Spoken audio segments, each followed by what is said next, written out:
Hello, welcome back to my channel. If you're new here, my name is Emily, and today we are going to be doing my May TBR.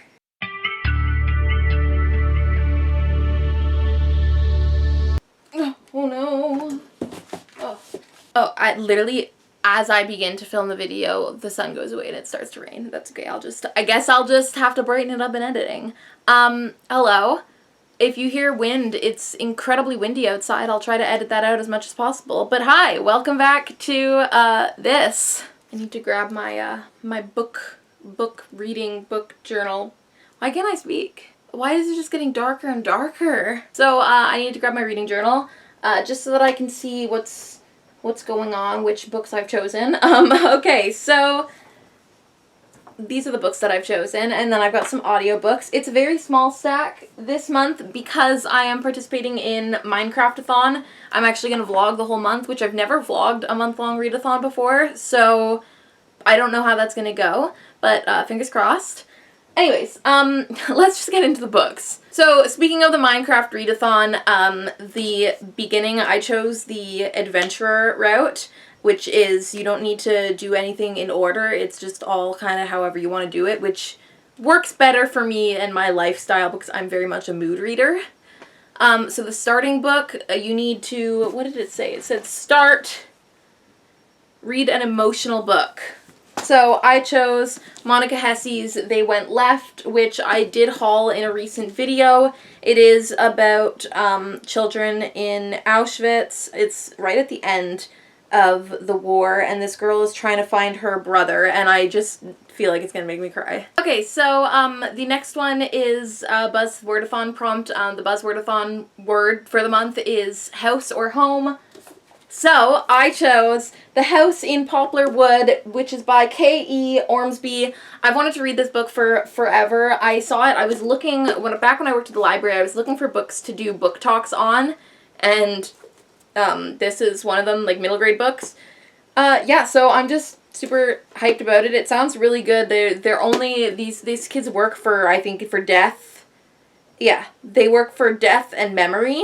The boys, like the dad and the boy, work for death, and the mom and the girl work for memory, and they're only allowed out of the house on Halloween. So it's just like a fun little spooky read. Should I save it for Halloween? Maybe, but like maybe I'll just read cheesy Halloween books. I'm super excited about this one. I think it's gonna, like, it's a 5-star prediction for me, and I've been anticipating reading it for 2 years now, so I'm gonna read it. Okay, next are 2 books from my April TBR that I didn't get to in April. I actually read a lot of stuff that wasn't on my April TBR in April, and that is Shadow Study by Maria V. Snyder, which I did get partway through. This was like 6 months ago. I read like the first 70 pages, so I'm gonna have to reread those, but it'll be like a brief thing. That's why there's a bookmark in it.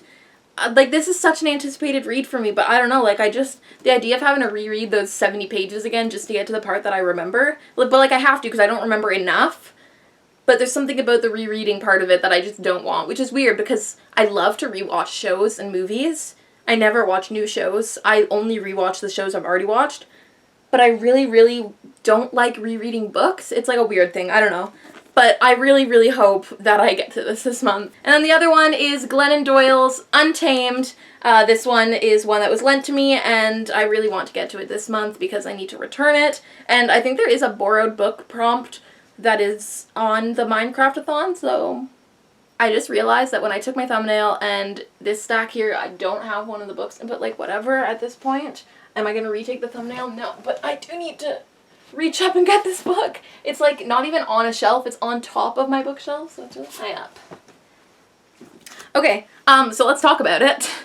This is R.F. Kuang's The Poppy War. I've wanted to read this for a really long time. I saw Becca talk about it over on, I think her channel is called Becca's Bookish Life. I'll link it down below, and I think Cody over at Cody's Book Corner also talked about it, but I know Becca did for sure, and I saw it in one of her videos and I really, really wanted to read it. I don't remember what it's about at all, but it's like a fantasy, a military school.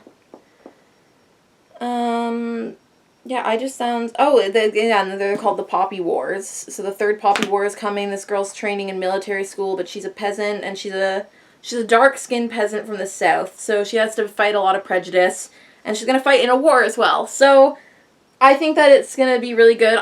Look how beautiful it is. I'm just obsessed with it. It's so pretty. I can't wait. Also, the Daily Mail wrote, parallels with modern Chinese history resonate deeply and darkly in this blood-soaked epic of orphans and empresses, gods and shamans.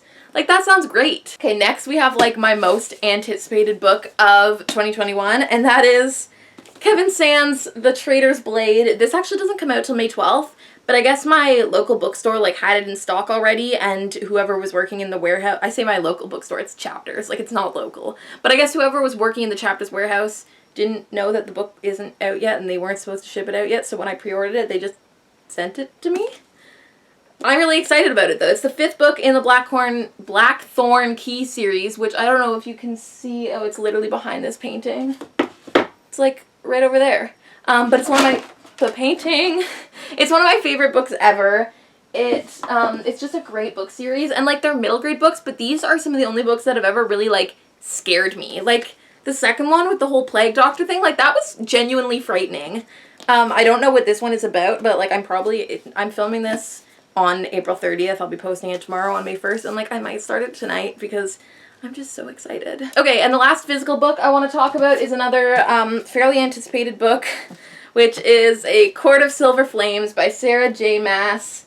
I love Sarah J. Maas. I haven't read her other series, but the ACOTAR series, I adored. I read it all in, like, 1 week, and it was just so good.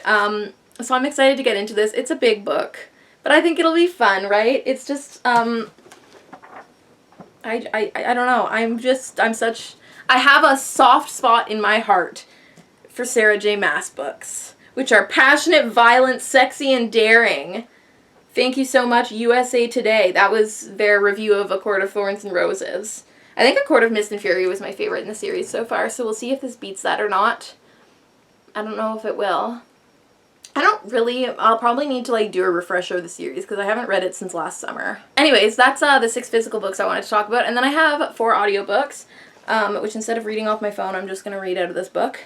And the first one is A Tap on the Window by Linwood Barclay. Oh, maybe I didn't write down the authors in this. I just know that it's by Linwood Barclay. I actually had the opportunity to meet Linwood Barclay over Zoom this month because he went to my university, and so, like, they hosted him, and I was like, oh my god, this is my favorite author ever. I love Linwood Barclay. I've listened to so many of his books on audio, and, like, they're all just so good. When I was in France, I remember just not sleeping because I was listening to his books.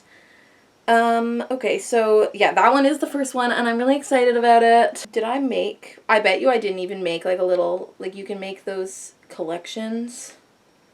But yeah, okay, collections. Of course I didn't make a May 2021 TBR collection. That would just be too easy. Can I sort them by title? That's good. Okay, so now we're looking for the letter C. Okay, this book is by Joanne Fluke, and it's Chocolate Chip Cookie Murder. It just sounds really cheesy, like a classic cozy mystery, which I love. You know, there's baking, there's murder. What else can you ask for? Also, like, these audiobooks I just genuinely don't know much about. Like, a lot of physical books I get from, like, reviews and stuff, but audiobooks are usually just, like, I see it as, like, a daily deal or something, and I'm like, I'll pick that up, and then I just read it eventually. So I really don't know all that much about the audiobooks that I'm going to be reading. The next one is by Tom Standage, and that is A History of the World in 6 Glasses, which is just about a history of the world, but through the history of 6 different drinks. And I just thought that was kind of fun, right? Like, it's a weird take on a history book, and I like that. It's like the Moss book that I had in my April TBR, which is, like, I'm like 2 chapters in, not gonna lie. You will not see that in my April wrap-up. Maybe in my May wrap-up. But, like, I love history books that have this, like, weird take. Like, do I want to know about the history of the world through Moss? Do I want to know about the history of the world through drinks? But I'm gonna learn about it. Okay, and then the last one, I've got to scroll all the way down to R, and that is Kate Moore's The Radium Girls, which is about women who, yes, the dark story of America's shining women. They were working in a factory, I can't remember what. It's a non-fiction book, and it's just about women who ended up getting, like, radium poisoning from working in a factory. Don't know much more than that, but it sounds really interesting. I've had it on my TBR for a really long time. I'm gonna listen to it this month, you can bet your bottom dollar.